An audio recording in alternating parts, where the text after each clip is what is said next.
this is always the problem, right? Once I do that, I can't see my chat again. So I'm going to go quickly back to my Zoom so I can see all the chat, see where all of you are before I start that.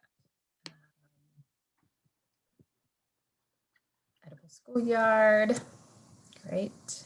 And Alabama, San Diego, Oregon, Food Corps, Grow Portland, Outreach, South Carolina. Great, super. Well, it looks like a great representation across the country and different types of programs. So as I mentioned, I just realized that when I run my presentation, if I don't think I've, okay, I was able to pull up the chat. Are you just seeing my presentation or are you also seeing my chat screen? Just your presentation.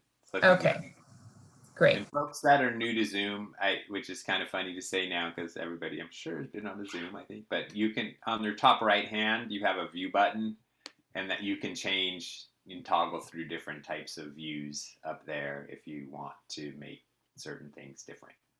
So just FYI, you can play with that if you haven't done that in the last year. And I will, I think I can see the chat, but if John or Scott, if you see a question that comes through, please just go ahead and stop me and ask any questions as we move along. And we will take a little moment. I'll have some time for questions and also for us to talk about. And I'm going to get my phone right here because I can't see my timer either. Okay. So what as John mentioned last year, the focus was really about characteristics of great surveys and questions. So a lot of what I work on in my lab as part of designing research is how do you actually design a good instrument? And it is not easy.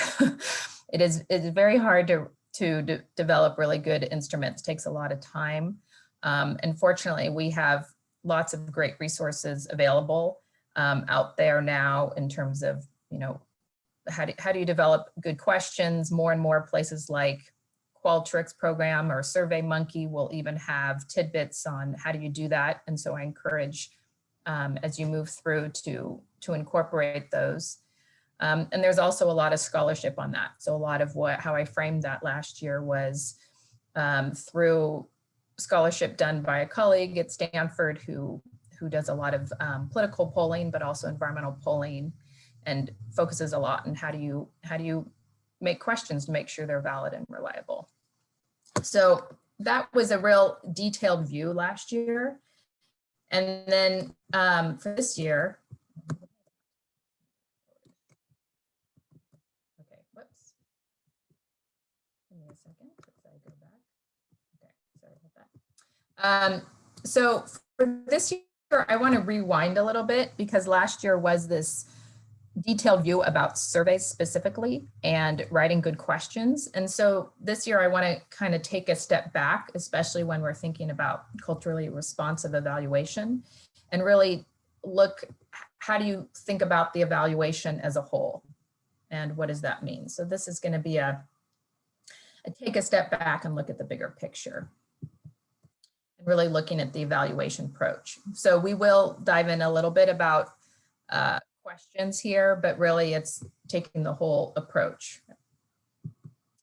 So what we're going to be talking about is really looking at culturally responsive evaluation. And this is a term that's developed throughout the years. And I'm just curious, first of all, actually, does anyone raise your hand or put in the chat box, have you done any culturally responsive evaluation or something like that within your organization? Is this new for people?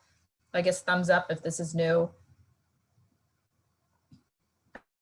Okay, for the most part it's new. Okay.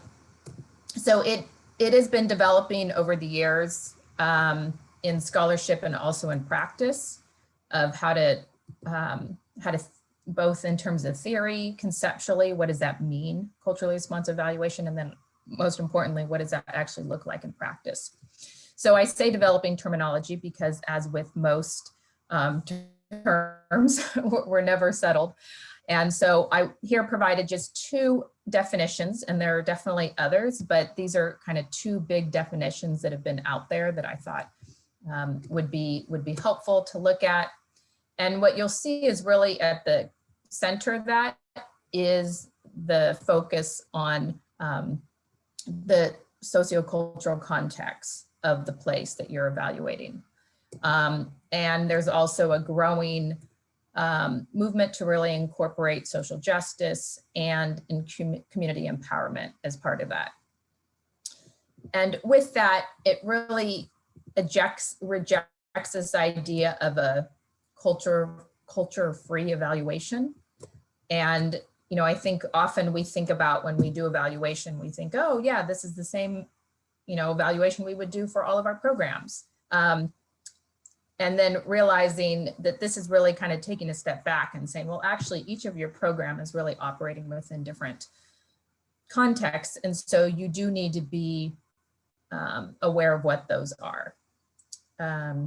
Great, thanks John for that. And you know, this can be a little tricky because I think there's always a big balance of, hey, we don't have a lot of time and resources and we want to be able to develop an evaluation that we can use across the, you know, across the range of our programs. And that's, you know, very important. And it is important to have instruments and the ways that you're collecting data is similar, especially if you want to be comparing across multiple programs. At the same time, the real focus of culturally responsive evaluation is that that's a real challenge to do that because your programs are operating in very specific contexts. And so if you use the same set of questions, you're probably not actually capturing what you want to be capturing. And there's probably a lot that you may be missing.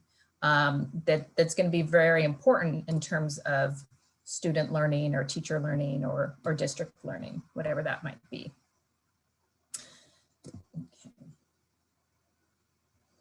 And I just also wanted to point out with that is that at the end of this slideshow, and that I'll be able to give to you, is I've developed 4 or 5 slides that go through several resources available to you. So you'll be able to have all this on hand and look at some of this in more depth.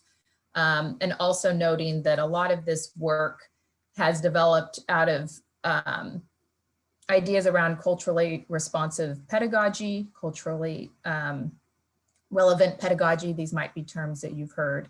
And so I also have some resources on those.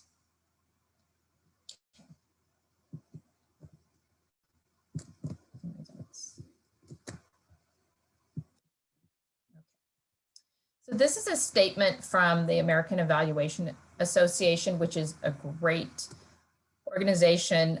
They have a ton of resources online at their website, so I encourage you all to go there. You have both evaluators who use that, and then also researchers who do evaluation.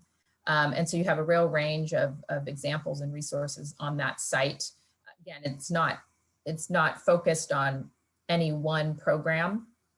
So it's a huge range there, but it can offer you a lot of great resources and information.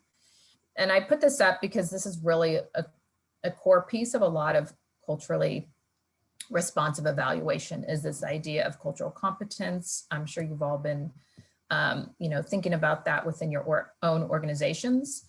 But it's really understanding, and respect for diversity, and that really, people who come to cultural competence really are looking beyond just, simple understanding of the groups that they're working with, but really prepared to engage with diverse segments of the communities, whether that's, differences in language or cultural practices, and being able to do that, and also being able to have the respect and honor to do that.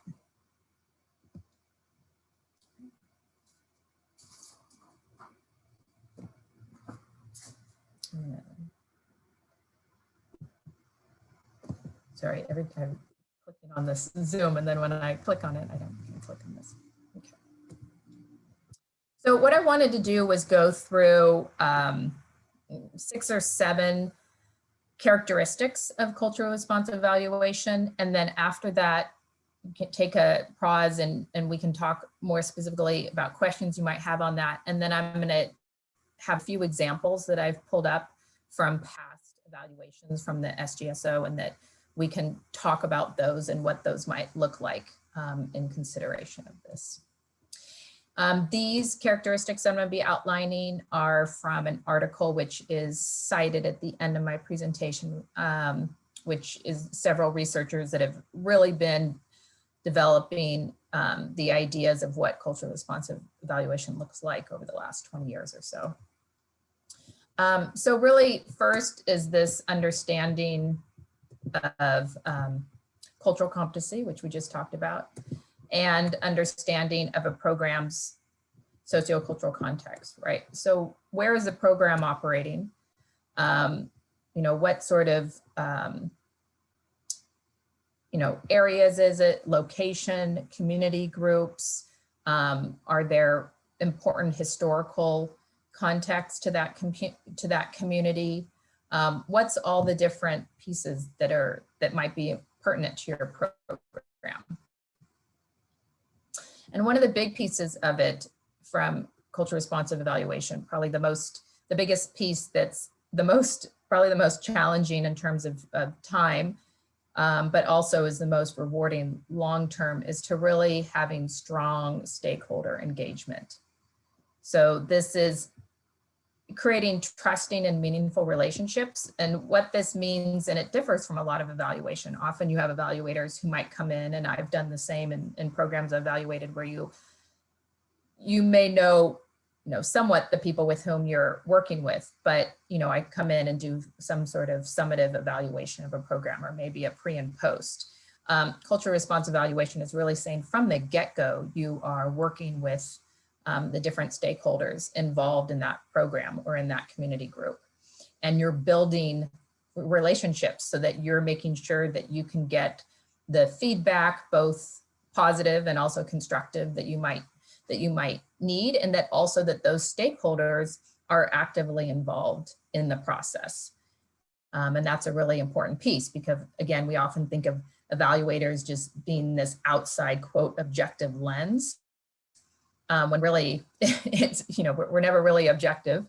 We're always bringing our subjectivities to a situation. And so this is bringing that to the forefront, that you really need to engage the people with whom you're working with. And so what culturally responsive evaluation encourages is that that program participants, maybe there's also important people within the community that that aren't directly involved in the program, but might have important insights or feedback to the results of that program. Another big piece of that stakeholder engagement is inclusion of a diversity of stakeholders. And by this, with really differing status or types of power. So often, when you might just work with, evaluator might just work with one person who's at, the lead coordinator, or, the principal of the school, or a lead teacher. And so this really thinks about how can we get all sorts of different people involved in this process. So as you can see from the get-go, this is not a snapshot way of doing evaluation. It's really takes a lot of time to do well. Okay. Come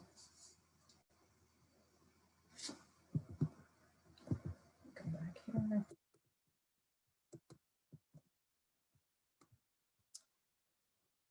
So with that, engaging in the stakeholders is attention to the perspectives in types of questions that will be asked, and how they will be asked, and even how those questions might be prioritized. Again, often in evaluation, we think about, okay, the evaluator has that all. They're developing it all based on a few pieces of information we've given, or maybe we've given them our logic model or our theory of change, and then they're going through and thinking what those big questions should be. And really, it's a change in thinking of how can the stakeholders help with defining those. And ideally, in any really good evaluation, you want as much, as an evaluator, you want as much impact, right? You want to know as much as possible what do your participants really care about? What do your stakeholders really care about? And again, this is a balance because often, for example, you all, some of you might have your own evaluations that you have and that you need to meet certain needs for your funders, or you have certain stakeholders needs that you need to meet. And at the same time, you also want to be able to meet your participant needs and making sure that that's done well. And so these are just some types of big questions that might be asked at the beginning, right? Does the program operate in ways that respect local cultural practices? How does the program connect with the values and worldviews of participants? Often when you hear culturally responsive evaluation, there is the word culture is used a lot, obviously. And just from my training, I often think about it instead of just culture as cultural practices, because culture can be often, again, it can prevent a static view of culture or of groups of people, and cultural practices can be more inclusive. So those could be, what are the activities that are, socially or historically important to a group of people, and what do those look like? And because otherwise, sometimes with when people use the word culture, it can become, people can end up being stereotyping different groups of people. So that's just one lens that I think is important to add there, and I'm happy to talk more about that too. Okay.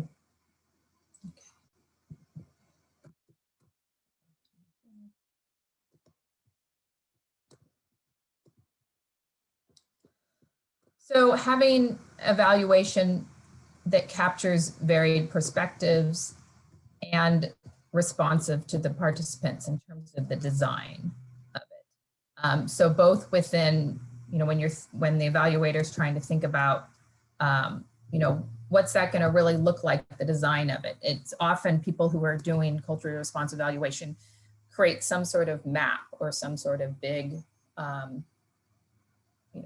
document that shows all the different pathways, all the different ways that evaluation is going to happen. What are the different information sources that are going to be collected? What's the time frame for doing that, an analysis, and how will the data be collected and analyzed? Again, a lot of this is what you would want to do for any good evaluation, but again, it's often hard to be able to do all of this up front. But the key for culturally responsive evaluation is that you would do this not just for yourself as an evaluator, but you would share that with your stakeholders and get impact and get feedback back. Does this work for you? Is this the right time frame? If I come in and do my evaluation, on the weekends, does that work for you? Or if I do them after school, does that work for you? What's really getting input from your participants as to what works for them as part of this process. And understandably, culturally responsive evaluation really now uses both qualitative and quantitative methods. So you'll be having, you might want to have surveys that are capturing a large perspective and have big generalizations, and then also having more in-depth, open-ended questions. Some people will do interviews, some people might have focus groups. Again, it depends on what you're really trying to get at with that design and those big questions.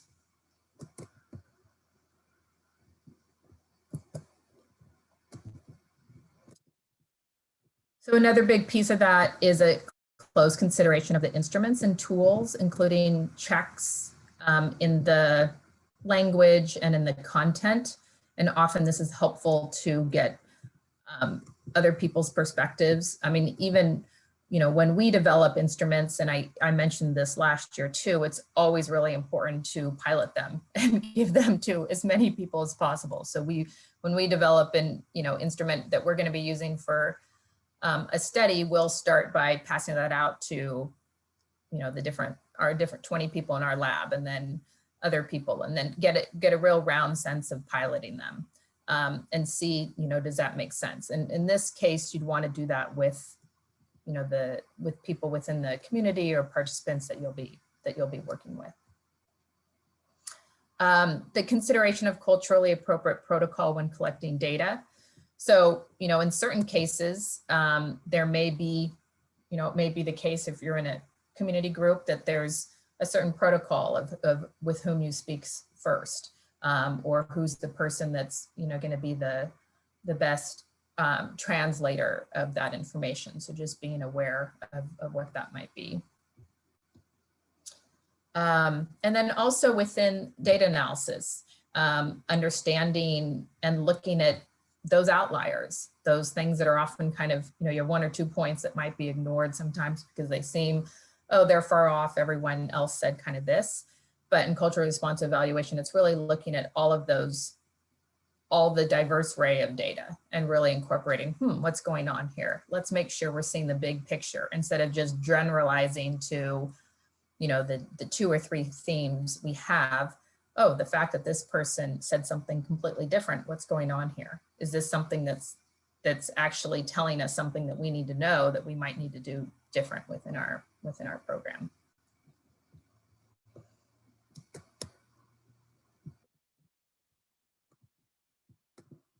And then as with, I know you've talked about this in the SGSO, and again, this is important for any really good evaluation, is dissemination and communication of the results to stakeholders. And with that, having the community being able to review that. What you want to ideally, is our hope is that evaluation actually helps to improve programs and changes that, both for the participants, and then also I always feel that, with the hope that if I'm leading a program, it's actually going to change how I think about it as well, right? So you want kind of the change all around, and so a good evaluation that's responsive to all these things are going to give you a lens to that. Okay, I'm going to pause here for a moment and just wanted to see if anyone had any questions, comments that they wanted to address. And then after that, we can go and look at just a few examples I've pulled together, and we can talk about those more closely. I also wanted to note too, is that a lot of the things you'll see on culturally responsive evaluation, a lot of this has been in context of really big community programs. And so again, for gardening programs, some of that might not be as relevant if you're working, with a much smaller group. And so with all of this, it's, again, thinking about who your group is and trying to modify as best as possible. I have a question. Sure. I am curious about the characteristic, the inclusion of a diversity of stakeholders with different statuses and types of power. Could you give a few examples on how folks could be included at different points? Yeah, again, it's going to kind of depend on your program, but I would imagine, let's just take, for example, as one of the programs I used to work with the Botanical Gardens, which was a small community program that was helping foster kids. And so you'd want to be including obviously the people who are running the program and getting their perspectives, but also other people who may be at the education level, or who might be interacting with the students, but outside of the specific gardening program that I was doing, to get their input. And so in terms of the management level, they might be lower down in that management level. So getting their perspective, as well as that, teachers, and then also anyone who might be funding that program. So who are there? Is there a board? Are there other people involved that you want to have their perspective on that? And then also, is that is there a focus that that program is going to be having an impact on the broader community? And if so, are there other people within the community that you might want to bring in to talk about that and the design of what really the evaluation should look like, and what should the program goals really be aiming for? Does that make sense, Amelia? Yeah, I guess you're talking about mostly collecting data from folks in a 360 format. Yeah, Not necessarily that's engaging. yeah, that's a good analogy. I mean, I think again with any of these, I recognize that everyone has limited time, right? So I think again, it's one of those. It's like, okay, let's make a list of 5 or 8 people, all different people who have some connection to the program, and at different levels, management levels, or horizontal levels, a board member versus someone who's actually implementing the program.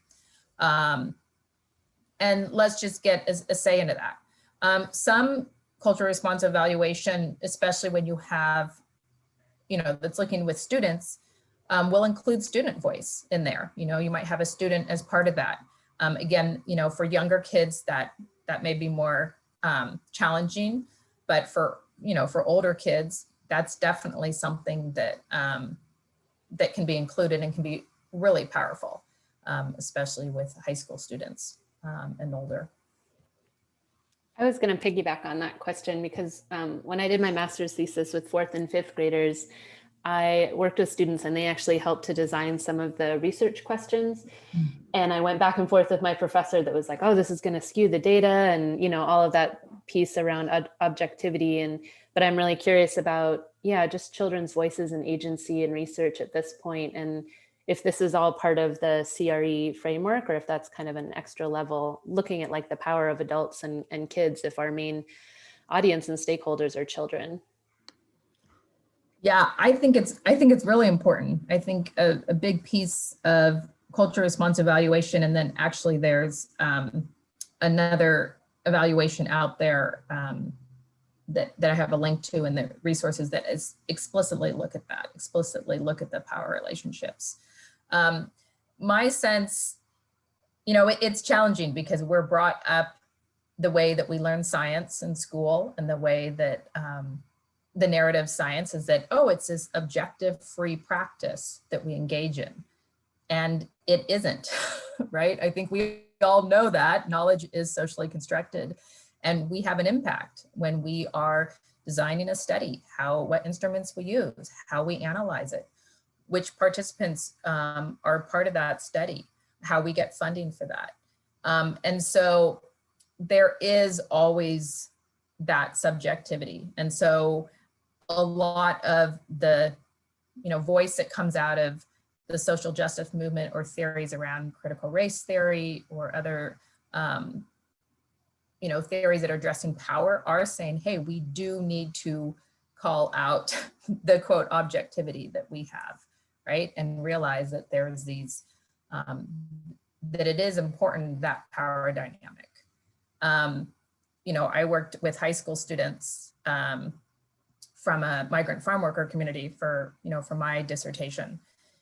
And so that was something I thought about a lot. If I was someone, from inside that community and, looked like the majority of the community members, the sorts of data I'd get would probably be different, even asking the same sorts of questions, right? So being reflective of, even that was a piece that I wrote that I kind of journaled about who am I in relationship to my participants? And that's a piece that, traditionally in science, we say, oh, we got to remove that, right? We got to remove that to make it objective. And it's true, if you're studied phenomenon, that's more easily to do. If you're looking at plants, or you're looking animal species, or other physics or chemistry, but when you're working with people, it's impossible.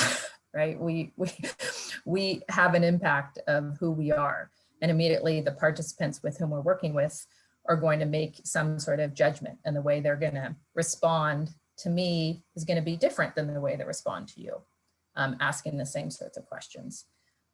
So I think it's something to always have a dialogue about. How much you want to include that, I think, is like available for your time and resources of your organization, but I think they're incredibly important and, you know, good discussions to have within an organization, right? Who are we, teaching the program, evaluating the program? You know, I'm coming from a university, and then I'm working in a predominantly working class community. What do those power dynamics envision? I come from a wealthier community versus a lower income community. All those sorts of bigger sociocultural factors, I think, are really important in all types of evaluation to have those discussions. Does anyone else have any other? You know, Mele, I just want to add, well, just one perspective when we're talking about the different stakeholders. I think about, you know, there's the low-hanging fruit. Like, we'll develop a survey tool and we'll get impact or input from the teachers that we already have bought in, and sometimes don't have the time or capacity to go deeper, to go to the parent community members that we have a language barrier with, or to find those teachers that have been less accessible, or that busy administrator. And I think, from my perspective, part of what we need to do is like dig deeper and harder to like get more voices to either help with the design and or help fill it out. And that does take extra time, but that's just the one way I think about looking at it, is like, and I love that 360 perspective, you know, like everybody that's there, and then how do you go a little bit deeper to get the ones that you don't usually engage with? Because usually we just feel success, like, well, someone responded, or someone's involved, and then we just like, okay, check box. But it's about going a little bit deeper, I think, is the one way I think about it. Yeah, I think that's a great point. And that was something that I thought about a lot in some of my earlier research, where I was working with students in a particular program. And there were, you know, in the beginning, there were 3 or 4 students who dropped out. And one of them I had already become, you know, had talked to a lot, and I had developed a relationship with. And I was constantly wondering, you know, why, what was going on? And I fortunately was able to talk to her. But there were 3 or 4 others that I don't know, or what students that dropped halfway out, and I had a hard time finding them again and contacting them. But I think making those efforts that you can is really important, because, you know, as you said, it's easy to be like, oh, hey, our program works great, if you have all the people who are able to engage and be there. But you really want the program to work for everyone. So where are those voices for teachers that are either frustrated and just said, okay, I can't engage anymore, or students who have dropped out, or maybe a principal decides, hey, my school can't do the program this year. And so I think, you know, in whatever capacity you can, to be able to go and get that is really important, and is very valuable too. Did you, Scott, was that your hand up? Yeah. Yes, it was. And so here, my question is, so we've got some SGSOs that may be working, you know, in depth at a school or a place, or, you know, a couple of locations in a geographically defined area. And then we, you know, have organizations who work with lots and lots and lots of different teachers and students in multiple locations, right? And so we have a range or a spectrum in terms of like how far out, I guess you could say, geographically different programs are scaled. And so I wonder how our ideas or criteria for judging what a cultural practice is changes as our you know, along that spectrum, that geographic spectrum. Like, does the criteria for what is culturally relevant scale with a program, and what are like, or not, and what are pros and cons of, I guess you could say, you know, size or dispersion relative to cultural relevance? Yeah, I think it's a great question, Scott, in terms of what is the scale? And I think a lot of that, unfortunately, is one of those, you know, it depends. It depends on the program. And I think that is an important conversation, right? So in a program that's only working in one school, yes, it's very focused, and you might have the time and resources to be able to really dive into a way that you couldn't if you have a program that's meeting the needs of 5 different districts and 30 different schools, right, within a city or even within a state. And so then I think, you know, there has to be some decision of like, okay, here we're going to make, you know, let's say it was a, and actually there's a good example of this. It's one of the examples I have coming up, of one of the evaluations that was done, a pre and post, was done within a school district, which had 5 schools. Maybe there were more, but there were 5 schools that were part of the garden program. And what was interesting to see in the evaluation is that at least none of the data was separated by school, right? And so when you had a list of, you know, what are your hopes for the teacher, there were a response of 50 open-ended responses, but I couldn't see, oh, there was no aggregate for school. So at least in that situation, I would say, hey, it would be good to have it organized by school, because yes, a school within a district, you could have a school that's in a very high income, predominantly white, highly educated, or you could have it in, you know, a lower income, much more ethnically, racially diverse area. And so I think at least to that level, being able to organize the data is important. So even if you can't get to the intricacies of what cultural practices might be within a community that you're working with, and of course that's going to vary even within schools, right? Like I live at, you know, my parents are in Sacramento, and you go to some of the schools there and you have 25 languages within a class of 32 kids, right? And so and that obviously you have a big range of cultural practices even with happening, and you're not going to be able to capture all that. But it's, you know, again, what is the level of what you're able to, right? If you are in a district, can you at least say, look at the different potential income levels, or, you know, schools that have, you know, the relative amount of percentages of English language learners, or other sorts of things that can give you some sense. Or are you in a predominantly migrant community of migrants from Mexico and Central America, or are they predominantly from Russia, or are they predominantly from Middle East, right? So even some of that information can be helpful. And that's also when it could be important to go back to the principal or the teacher, right? And just get some insight from them as well.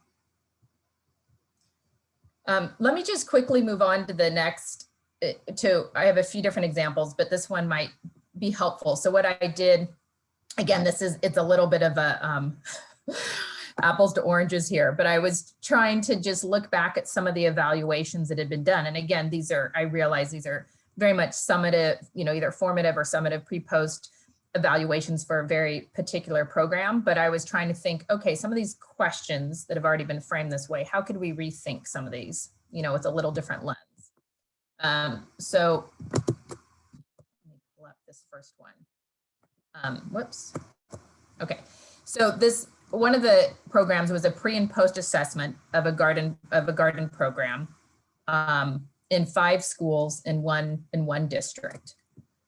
And so one of the questions that was on the pre-assessment that I pulled out is, do you have any specific hopes, and this was to the teacher, for yourself and for your students in the garden education program this year? So I love that this question is already, you know, first of all, that there's the formative assessment. And I think obviously a lot of culturally responsive evaluation would want to include that formative piece, right? That's engaging your stakeholders and understanding that. And I think it's great that it's open-ended, that it's getting at this idea of hope, right? So it's something positive. What do you really want to see? And so there's a lot of great things about having a question like this at the beginning. And I just want to take a moment now, given some of the things that I had talked last year about questions, and then also with some of the culturally relevant response evaluation we've just talked about, to see if anyone has any thoughts on that question, or how they might think about doing that question differently. You could put stuff in the chat box or raise your hand or just call out. It's a yes or no question, so you're not going to get a lot of good data. Right. Yes, yes, exactly.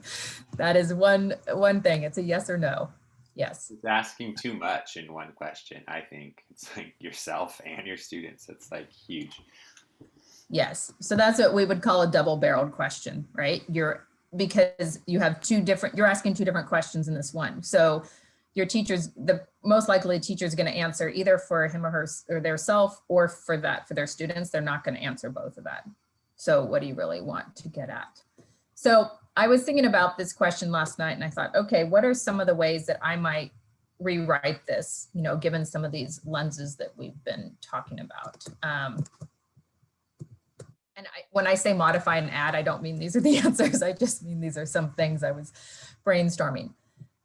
So first of all, starting with just the teacher, what do you hope you will accomplish? So exactly, moving it away from a dichotomous yes or no to focusing just on the teacher and the different things that teacher hopes for.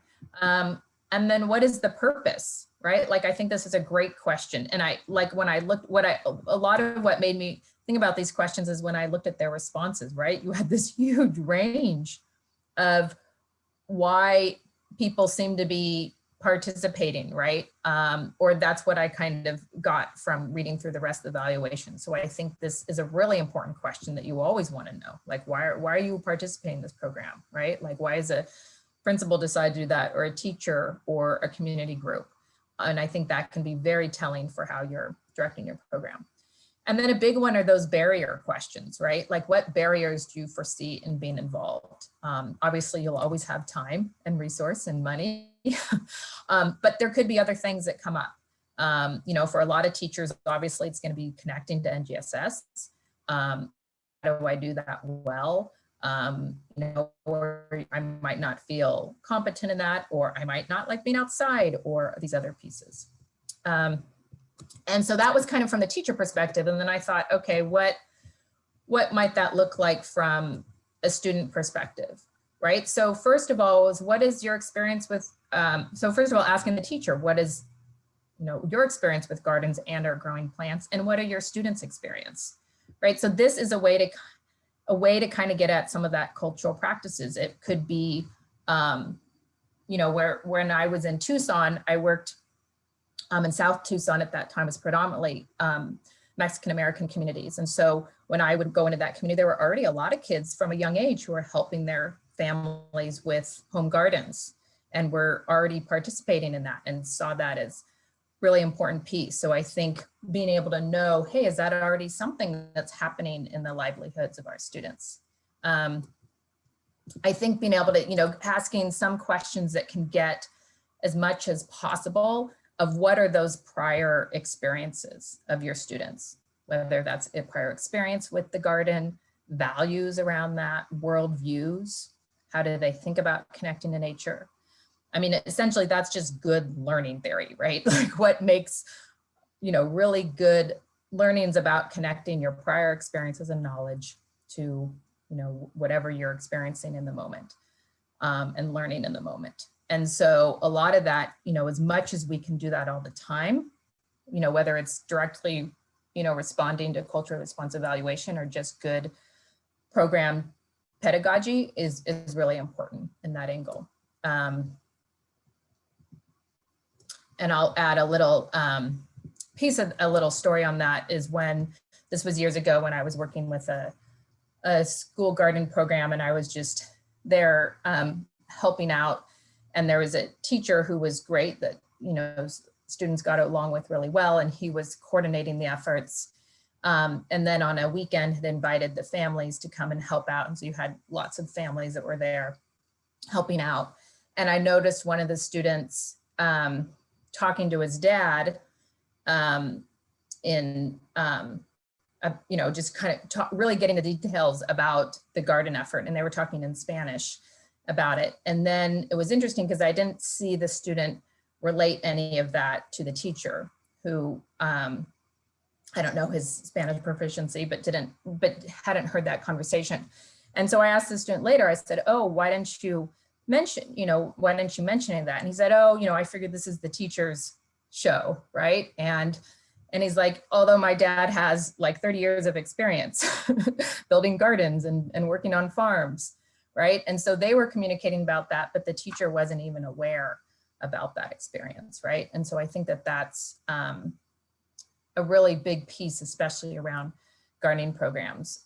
There's been some interesting work years ago in Northern California, where there's especially in the Sacramento Valley area, where there's a lot of Mele and Hmong immigrants, and the creation of school gardens, where you have this real difference between the cultural practices of the Western school system with the cultural practices and gardening practices of the Mele and Hmong families, and trying to create gardens together.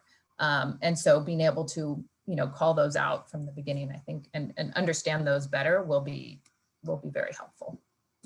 Other sorts of things, I remember last year there were a lot of questions around food, and obviously that's an important piece of, do the students change, the sorts of things they like? So what sort of foods your students like and dislike, right? So again, trying to get like, what types of meals do your students bring to school? Is there any way, information you can get that's might be helpful in that piece? Maybe there's, ethnic foods that students are eating regularly at home, or that are bringing for lunch, that might be important places of connection. And then also the connection piece, like what connections do you want your students to make to classroom learning, to home learning, to community learning? So if the garden, is about, has all, I'd imagine that would be a big piece of that, right? Is being able to make those connections to other places. So with other types of example questions, what do you want your students to experience? What skills do you want your students to practice? So instead of what specific knowledge around STEAM do you want, right? Like what skills do you want them to practice? Observing, analyzing, interpreting, communicating, evaluating. Those might be, those, you might have a teacher who's like, hey, you know what? We've got the data observing down. What I really want help with is, how are we interpreting data? Or yeah, how do we make sense of data? I mean, that's especially important right now, right? Where we have so much sources of information. It's not that there's a lack of quote knowledge that we can get, right? It's how do we interpret that? And then as sorts of a final question, what do you want your students to take away? So these are just, taking that one initial pre-assessment question and just thinking about it a little deeper, taking some of these ideas of culture response evaluation. And obviously this is a piece you'd want to do with your stakeholders. Let's say you couldn't, right? Let's say you just didn't have the time, or you just weren't able to do that at this point. Then these are the sorts of questions that I would recommend that would help to get at some of that prior worldviews or values or sociocultural context of the community. Does anyone have any questions or comments on that?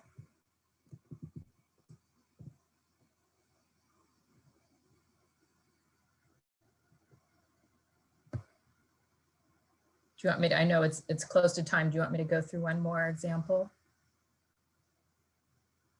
That we did? Okay.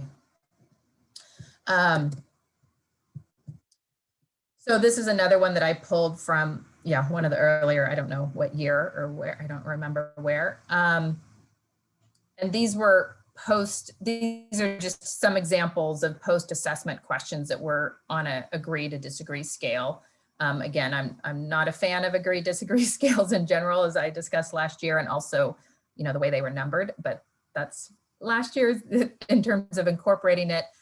What I thought was interesting when I was trying to think through, these ideas around cultural response evaluation and understanding your school and sociocultural context, to think about what you may be assessing or what you currently have in your evaluations may not be of interest to your stakeholders. They may be of interest, but they may not, right? And I think that's the point, is there may be questions you need to ask because you have a funder that you need to make sure that you're getting information back to them. And that's, that's totally acceptable, and that you need to collect that information. And you need to recognize that that may not be the question that's most important. So when you have a finite amount of space that a teacher can respond to an evaluation, or a teacher where are you prioritizing? Or maybe you get that information at a different time. So just, beginning to think about what are the critical questions for my stakeholders, and where's the priority of that, for me and for the stakeholders. So are there any, looking at any of these questions, does anyone have any thoughts around these questions, or these statements? I would say these are statements, one question around.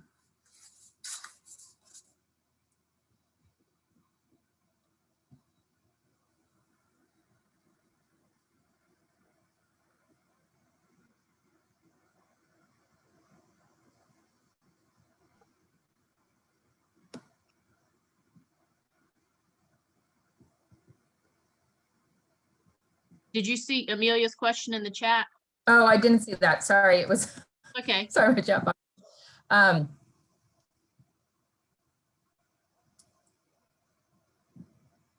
I can touch on the equitable evaluation, and I actually have some resources for that. I don't know as much about the trauma-informed evaluation, so I can't speak to that. But what my understanding of the equitable evaluation is that it's just even taking it a step further of being very explicit about the power dynamics, about, in general, how evaluation has been set up as an entire, historical construct of fitting within a very much of a colonizer perspective, and that it operates, like an industrial complex now, the way that a lot of philanthropy operates. And so equitable evaluation is really trying to push on that entire philanthropy industrial complex, and trying to really get at power relationships and dynamics and ideas around decolonization.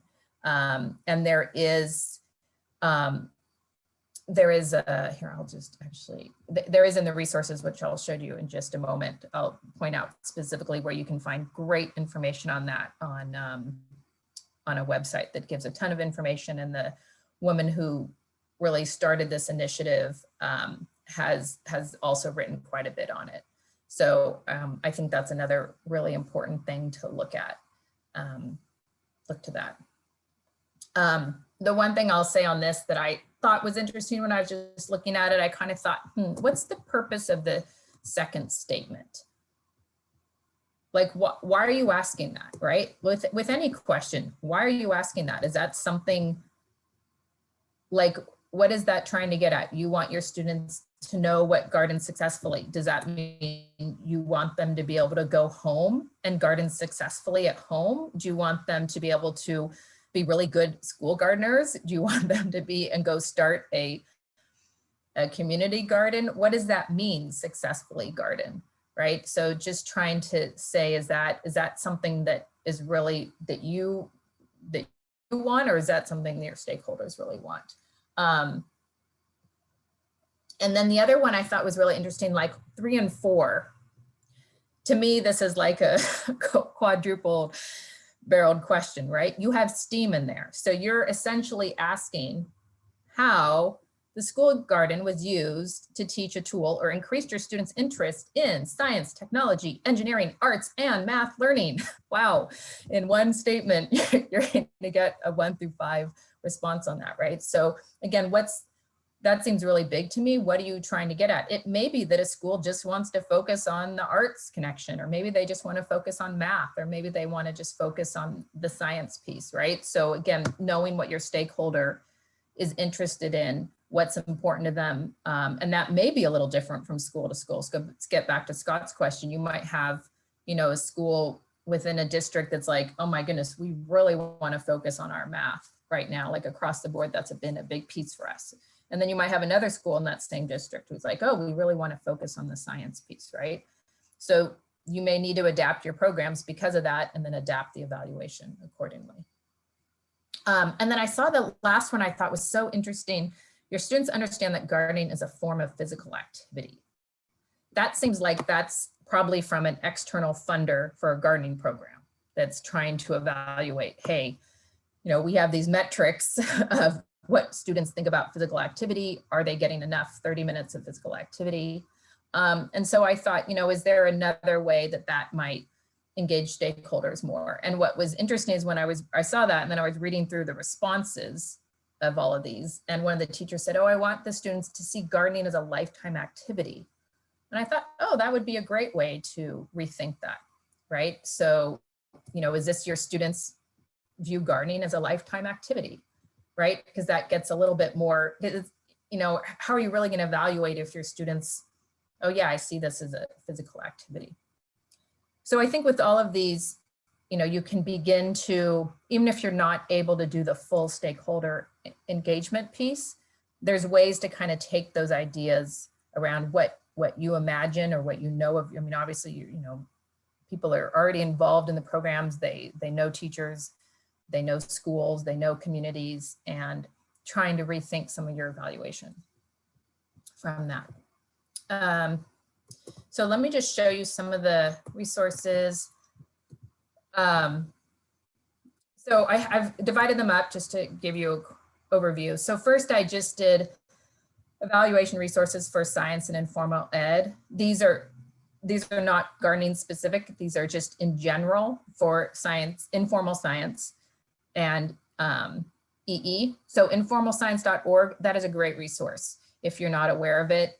And it's got tons of examples of both research and evaluation on all types of science programs. There's more and more EE involved in that. They even have a page on resources for culturally responsive evaluation. And I can send all these hyperlinks to you all. MIRA, which is my Environmental Education Evaluation Resource Assistant, which is actually now going to be eventually all the materials there are going to be subsumed under the next one. So the North American Association of Environmental Education, they have a tremendous wealth of resources on theirs. They have an entire learning module now about research and evaluation, and they are creating a collective evaluation library, like resource library. So what it will look like is all different types of instruments that are already validated, right? It's like the thing the field has always wanted. Like, how do we make sure we're using instruments, right? And again, this is a tricky part based on what we all already talked about, right? Like you want instruments that are validated and reliable, and at the same time, you want to make sure your instruments are responding to the community group. And so you're always going to be balancing those things. And in an ideal world, you would create instruments that responded to the community group and you were able to spend the time to validate them and make them reliable. That's the ideal world, which we don't exist in, right? So there's going to be that balance between, hey, what's already out there that we know these have been shown in research, that they're reliable, they've been tested, which takes a lot of time. And then how can we maybe adapt them, right, for our context? So that's where I see kind of the ideal world, because the more also that you can, be able to, that questions can be exchanged and shared is helpful. Anyway, that's still in beta form, but it's coming out. I have a few colleagues working on that. So I'm not sure when it'll be out, but the next year, hopefully. They do have a great research library, NAAEE, with summaries. So there's like hundreds of abstracts now and summaries of articles on early childhood connection to nature. It works with Children in Nature Network, and there's great summaries of environmental education, anything you want to look at, environmental behavior, attitudes, behaviors, all those sorts of things, which is a great library to look at. Then in terms of evaluation, just CRE related evaluation resources. This is that Equitable Evaluation Initiative, Amelia, that you were mentioning. This is the one that I know of. And if you go to that, there's a ton of great information there. And also, again, the American Evaluation Association. And then I included some links to CRE related evaluation articles. These are just like what you might see in Vox or, if you're just to Google this sort of thing, but I thought that they were interesting and added a bit of thought to thinking about these issues, or examples of teachers who are practicing that. Then I had some academic resources. So these are CRE focused academic articles. So this Hood one is where I took, a lot of the information I presented here was based on their framework. And then you have this McBride one, which is great because it's just like an encyclopedia entry almost of what culture response evaluation is. And then Dean Coffey is the one who's been doing a lot of the equitable evaluation, and she's been at kind of the forefront of some of these initiatives. And then also there's more and more academic programs for, like, I have a good colleague who's starting a PhD program that's entirely focused on culturally responsive evaluation at UNC Greensboro program in there. So again, you can go to those sorts of sites and find more information. And then also what I did want to bring up, because so much of this work is historically founded in the work of culturally relevant pedagogy, right? It's hard to do the evaluation piece if you don't have the pedagogy piece done well, right? And so these are some of the real, I'd say, key pieces. There's been incredible work in this area. These are some of the big pieces over the years. I've kind of put them historically, and as you see with CRE, the language changes. So, Gloria Ladson Billings, who's now emeritus at Michigan, she's the one who, really has done a ton on culturally relevant pedagogy, and then kind of how that's developed over time into culturally responsive teaching, and now culturally sustaining pedagogies. And so these are academic articles, although, I think especially the ones that are like Gloria Ladson Billings, A Theory and a Practice, these other ones are very readable and I think helpful to give some context from the pedagogy side. So yeah, so I think that's the show. Does anyone have any final questions or thoughts, or at least from this piece?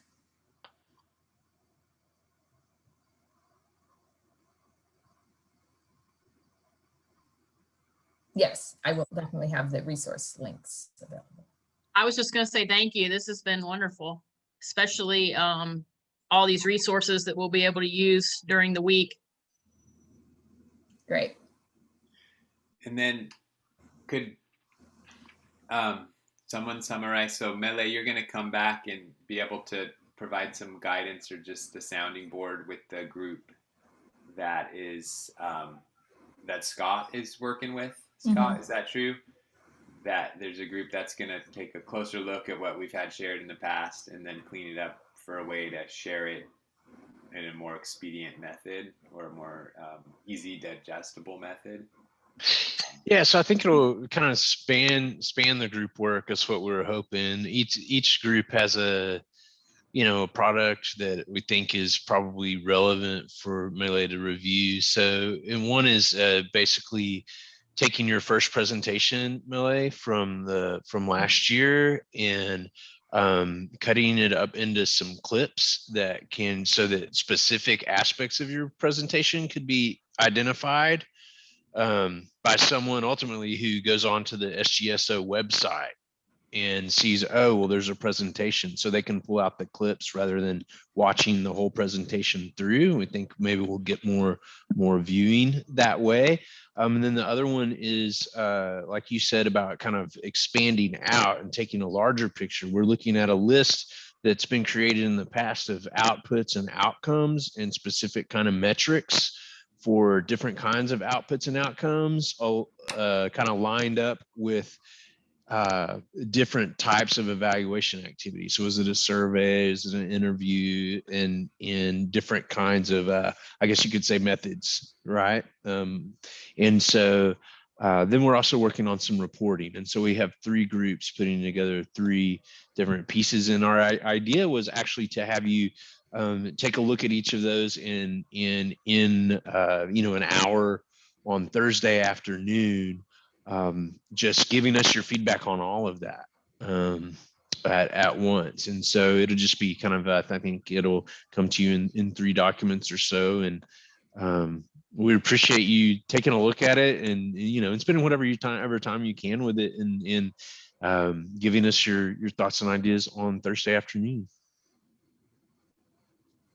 Yeah, that sounds great. Can I actually ask a quick question? This was about like an Sure. earlier slide, but I've just been like thinking about it. So for the Yeah. question that was like, the one that was like related to STEAM, and you said it's like a triple barreled question because it's like Yeah. technology, which I agree. Like, what if it's some of those things and not the others? And that's why I agree to disagree is a hard scale. But like, what if your funders are interested in all of those things or like in STEAM as a concept? I feel like it's repetitive to ask it for each individual aspect of STEAM. And then also when you like report on it, it's like you're just going to report on the individual. Does that make sense? Yeah, I guess I have two thoughts on that. One is I think you could just make, 5 different statements, right? Or you could just have a STEAM, this is a STEAM focused question, right? We understand STEAM involves all of these. First, how do you, I'm trying to look at my notes of how the question was, but how much does it increase your students' understanding of science? Next statement, or increase student understanding of technology. The other piece would be to go back to the funder and say, why is this question important, right? And I think that that's something we don't often do enough, but that I think is, as I work more on a different evaluations as well, I think, why, what is the funder trying to get at with that, right? And so I think it's also, we're all learning in the process. And so I think taking, especially around the culture responsive evaluation or equitable evaluation, right? Helping us educate our funders as well as to why are you getting at this? Why is this important? Is there a different way that we can frame this? Yeah. And then kind of like a follow-up to that. So like sometimes when we do questions that are like scales like that, we then also have like a box for people to explain if they so desire. I get that most of the time people don't, but like, Yeah. Is that considered good practice from like an equitable evaluation perspective, or is that just more burdensome for the like survey responder? Like for me, it is useful to get more context, but like I also don't want to take a survey that should take people 10 minutes, make them take 30 or an hour. So I think it's great to have open-ended questions, and people answer them if they want. I think never require them. We always yeah, right. And I think those who can take the time will do that. I think another thing that I really try to make sure, when we do research studies, we have to send out consent information documents that explain the research study. We have to estimate how long it's going to take people, right? So we've had people take that. And I try to always be very conservative. Like this may take you up to, this will take you 30 to 45 minutes, right? And so I think that's another question that's interesting for your stakeholders, right? That gets to that barrier question from the beginning. Mm-hmm. Barriers, you don't have a lot of time, right? So what do we need? What are the questions that we need to prioritize? Or is there a time when you can do this really well, right? It's fascinating when you get into the research about the best time to send surveys. So I do a ton of work where we have pre, post, and then 6 months later, we'll send a survey out and it's all by email. And so some of the research is, always send it out Tuesday, Wednesday, Thursday in the morning, because you don't want to send on a Monday when everyone's getting to their, you don't want to send on a Friday when everyone's getting to their, going away. But then it's interesting because you have other people who are like, well, that's assuming that everyone's following this work 9 to 5 schedule, right? What if you have people who are working predominantly at night and their schedule, they're checking their email at 8 or nowadays with like everybody work from home. Yeah, exactly. Nowadays that's all out the window. But I think that was really eye-opening for me, right? Because again, what are our assumptions about people's times and when they can complete these? So the more you ask your participants and get that around the time, hey, when is the best, right? Or in general, when is good time? Then you can hopefully get more of that, right? And so I've begun to do that. I'll send them at different times. I try to make them directly to that person, right? Like what are the different techniques to get that stronger engagement? Yeah. Thanks. Yeah.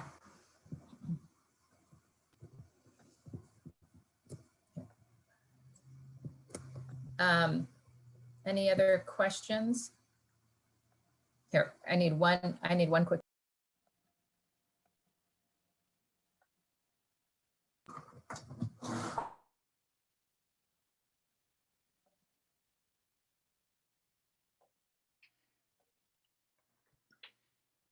So our goal kind of is to get something to share with Mele,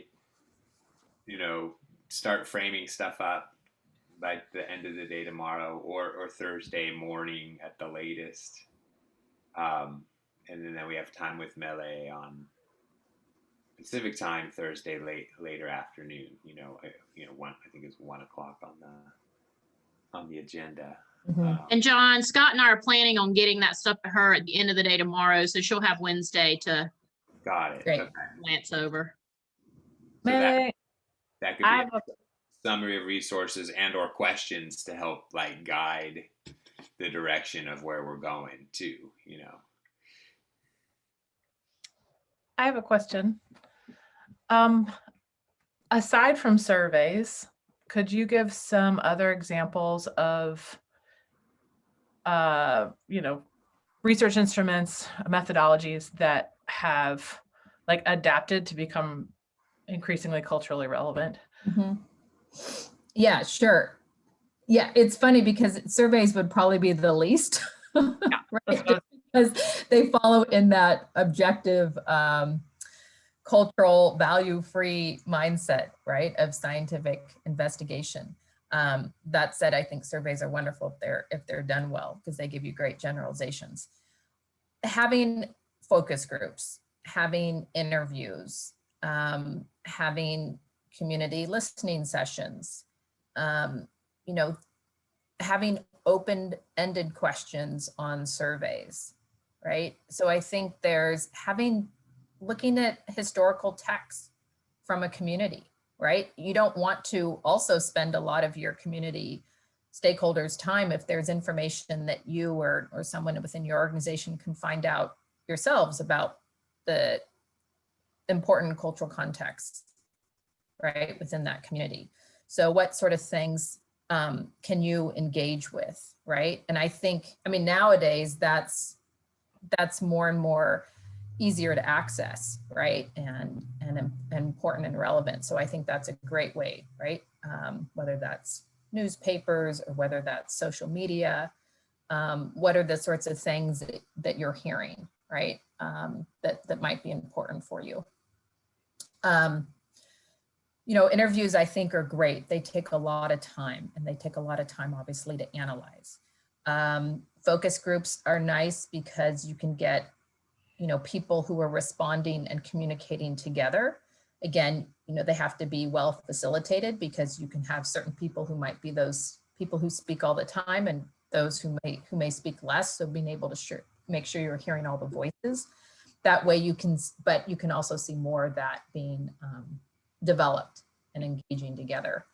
And open-ended questions, I think are great, because what I often do is if I have, we have 1,000 nature-based tourists we're trying to survey, and I've got, responses to 1,000 open-ended questions. They might be only 2 or 3 sentences long, but then to go back, and this is one thing that I was going to respond to that one of the evaluations that I used earlier is having someone who can do a quick thematic analysis in Excel, right? Here's the statement. What's the key 2 or 3 key things that person talked about? And you'll begin to see patterns over time, right? And then at the same time, recognizing there might be 3 or 4 people who are complete outliers, and those are important as well.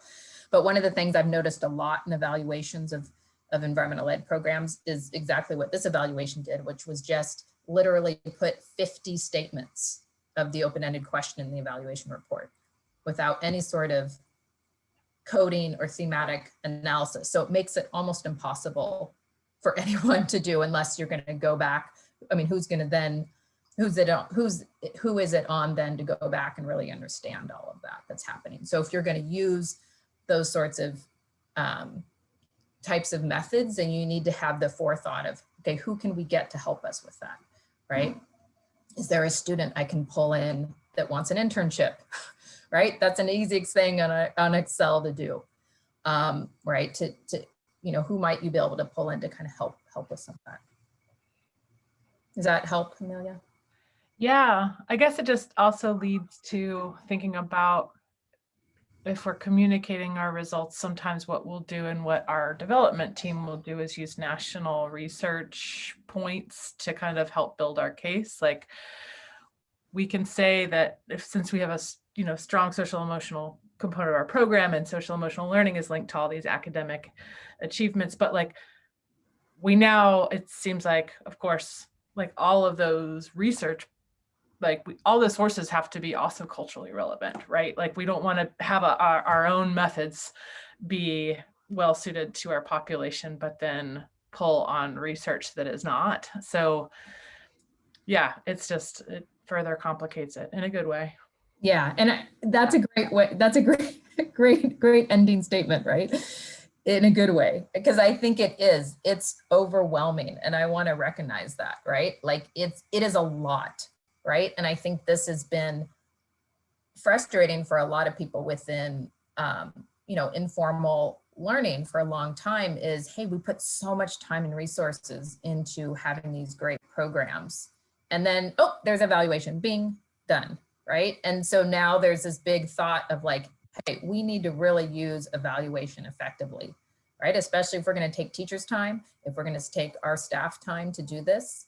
And so it is a bit of a shift in mind frame of where the priorities might be within an organization. And it is overwhelming, to think about. And I think the best thing to think about it is it's a positive move, and I'm going to take little steps, right? I mean, every time I do a research survey, I can go back and be like, I wish I'd asked that question a little different and said this instead, right? And so it is a constant learning process of where, okay, next time I'm going to remember that, right? And so I think it's, again, where can we just infuse some of this? Like I said, if you can't engage all your stakeholders right now, what I did is it took me about an hour last night, based on, the principles and knowing about, learning theory and what's important in people's prior experiences, to kind of rewrite some of those pre-assessment open-ended questions, right? So that's not too much of a big ask. Even if I can't engage everyone right now, is there ways that I can capture information a little differently? And most importantly, am I capturing students or teachers or the school district's prior experiences with gardening and with food, right? Like that's probably the most important for you all, because as with most teaching, whether we like it or not, we all have the empty vessel model of, hey, I'm going to come into a classroom and my students don't know anything. I'm going to pour in a bunch of information and then they're going to go and leave and know everything, right? And we all do that, right? I mean, I've done that too. That's the way we are trained in school to do learning, right? But that's not how learning works. And that's what makes teaching so tough, right? Is that you have within one class, every kid has different experiences and understandings, right?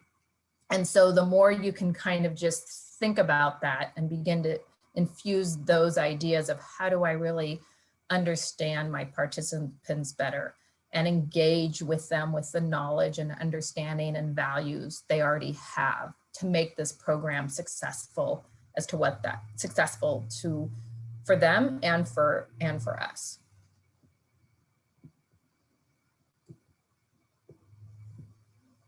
Great. There's so much here. Evaluation, it sounds easy, but there's a lot of layers, and I'm excited that we're going to have our groups take on different aspects of those layers.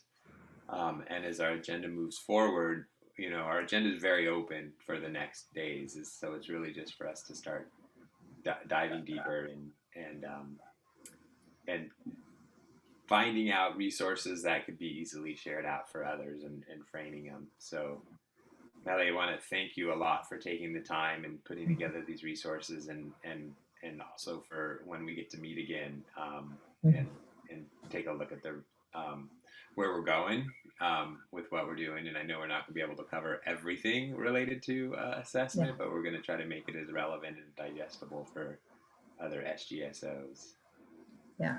So we will get you our summary of content as we move forward. Scott and Katie, do you want to add anything or send us along in the agenda? Yeah, absolutely. So thank you, Mele. And for everyone else, if you'll just join us in celebrating Mele, however you'd like, with a verbal thank you, or with hands, or however you'd like, and then we'll tell you about what's next on our agenda. Great. And I will send out the PowerPoint presentation, John and Scott, Katie, I have your emails. The one thing I did want to note was,